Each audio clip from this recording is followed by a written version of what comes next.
Hello everyone, welcome back to this channel. Hope you all are fit and fine and practicing English every single day. তো আজকের ভিডিওতে আমি আপনাদের সাথে share করব সামটাইম আর হচ্ছে সামটাইমস। এই তিনটির ব্যবহার আমরা কখন বা কিরকম সিচুয়েশনে করতে পারি, এছাড়াও সামডে আর দিস ডেজ এই দুটির মধ্যে আসলে তফাৎ কি, এই সমস্ত কিছু নিয়েই আজকের ভিডিওতে আমি আলোচনা করব। So, without a further ado, let's get started. First হলো sometime. এখানে কিন্তু সাম আলাদা আর টাইম আলাদা। সো এই সামটাইমের অর্থ হলো কিছু সময়। যেমন আমরা অনেক সময় এই ধরনের বাক্যগুলো বলে থাকি, যেমন আমি কিছু সময় অপেক্ষা করতে পারি, আমি কিছু সময় পরে সেখানে যাব, কিছু সময় পরে আমি চলে যাব। সো এই প্রতিটা বাক্যে যে জিনিসটা কমন রয়েছে সেটা হলো কিছু সময়, রাইট? এই কিছু সময় এই কথাটা সেন্টেন্সে ব্যবহার করতে হলে আমাদের ইংলিশে বলতে হবে সাম টাইম। ওকে, সো প্রথম বাক্যটা তাহলে ইংলিশে হবে আমি কিছু সময় অপেক্ষা করতে পারি, রাইট? সো সেন্টেন্সটা ইংলিশে হবে I can wait for some time.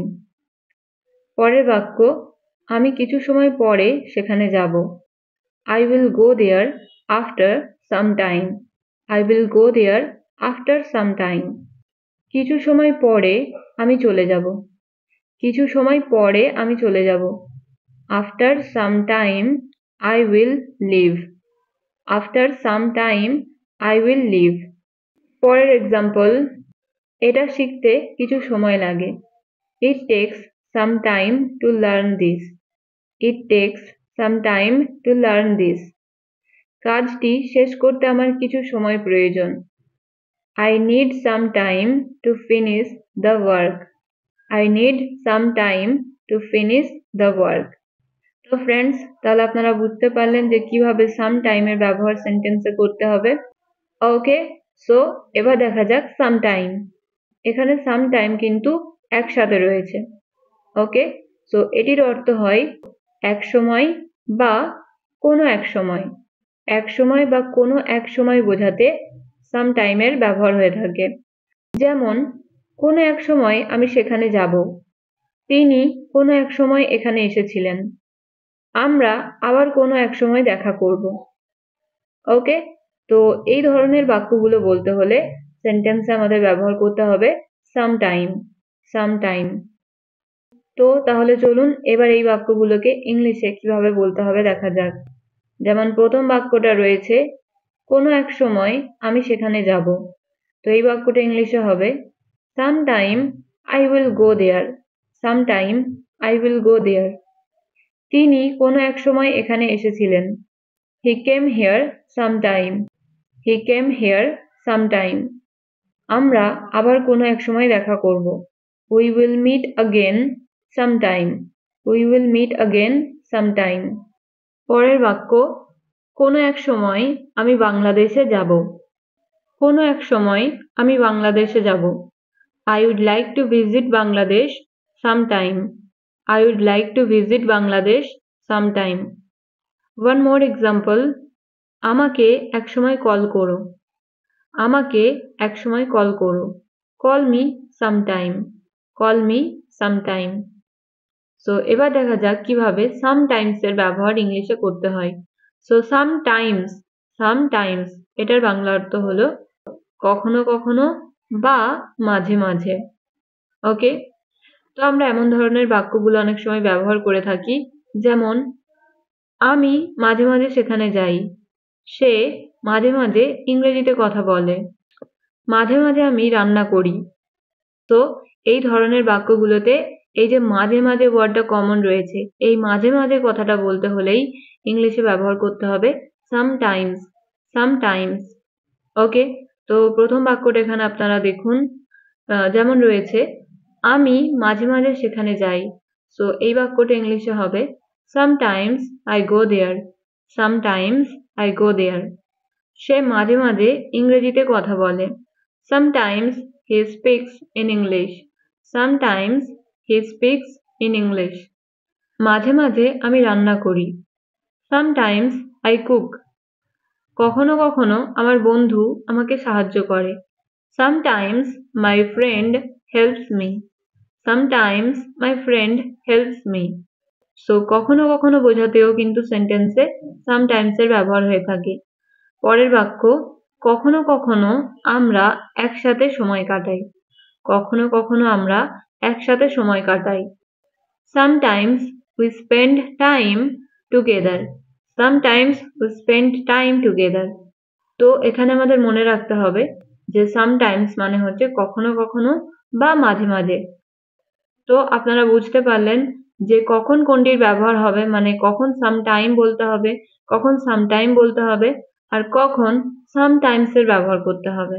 ওকে, আশা করছি আপনারা এই তিনটির ব্যবহার ভালোভাবে বুঝতে পারলেন। এবার দেখা যাক পরেরটা। পরেরটা হলো someday. someday. someday অর্থ হলো একদিন বা কোনো একদিন। ওকে, ফর এক্সাম্পল, একদিন আমরা সেখানে যাব। একদিন আমরা সেখানে যাব। তাহলে এই বাক্যটা ইংলিশে হবে someday we will go there. Okay, someday we will go there. কোনো একদিন তোমাকে আসতে হবে। someday you will have to come. someday you will have to come. কোনো একদিন আমি তোমাকে কল করব। someday I will call you. someday I will call you. One more example, কোনো একদিন তুমি সুখবরটা পাবে। someday you will get the good news. someday you will get the good news. So এইভাবে আমরা কোনো একদিন বা একদিন এই কথাটা বোঝাতে ইংলিশ সেন্টেন্সে someday এর ব্যবহার করতে পারি। ওকে, সো someday মানে হলো একদিন অথবা কোনো একদিন। এবার দেখা যাক পরেরটা, these days. these days. these days এটার বাংলা অর্থ হলো আজকাল। আজকাল। ওকে, তো আমরা অনেক সময় এই ধরনের বাক্যগুলো ব্যবহার করে থাকি যে তুমি কি আজকাল পড়াশোনা করো? সে কি আজকাল বাড়িতে থাকে? তুমি কি আজকাল জব করছো? সো এই প্রতিটা বাক্যে কমন জিনিসটা হলো আজকাল। আজকাল এই ওয়ার্ডটা দিয়ে অনেক ধরনের বাক্য বাংলাতে বলে থাকি, রাইট? সো এই আজকাল কথাটা ইংলিশে বলতে হলেই আমাদের বলতে হবে these days. these days. তো চলুন এবার এই বাক্যগুলোকে ইংলিশে কিভাবে বলতে হবে দেখা যাক। তো প্রথম বাক্যটা এখানে রয়েছে, তুমি কি আজকাল পড়াশোনা করো? তুমি কি আজকাল পড়াশোনা করো? Do you study these days? Do you study these days? ওকে, পরের বাক্য, সে কি আজকাল বাড়িতে থাকে? সে কি আজকাল বাড়িতে থাকে? Does he stay at home these days? Does he stay at home these days? ওকে, পরের বাক্য, তুমি কি আজকাল জব করছো? তুমি কি আজকাল জব করছো? Are you doing any job these days? Are you doing any job these days? আমরা আজকাল ক্রিকেট খেলি না। আমরা আজকাল ক্রিকেট খেলি না। We don't play cricket these days. We don't play cricket these days. এবার নেক্সট হলো any time. Any time Bangla অর্থ হলো যে কোনো সময়। যে কোনো সময়। ফর এক্সাম্পল, তুমি এখানে যে কোনো সময় আসতে পারো। You can come here anytime. You can come here anytime. সে আমাকে যে কোনো সময় কল করে। সে আমাকে যে কোনো সময় কল করে। He calls me anytime. He calls me anytime. পরের বাক্য, তুমি যে কোনো সময় যেতে পারো। You can go anytime. You can go anytime. One more example, আমি যে কোনো সময় জবটা ছেড়ে দিতে পারি। I can leave the job anytime. I can leave the job anytime. ওকে, তো ফ্রেন্ডস, এই ছিল আজকের ভিডিও। আশা করছি আজকের ভিডিওটা আপনাদের জন্য ইউজফুল হবে। সো ভিডিওটা যদি আপনাদের ভালো লেগে থাকে তাহলে অবশ্যই ভিডিওটা লাইক করবেন, শেয়ার করবেন এবং কমেন্ট করবেন। সো দেখা হচ্ছে পরের ভিডিওতে। Thank you so much for watching. Stay happy and keep learning.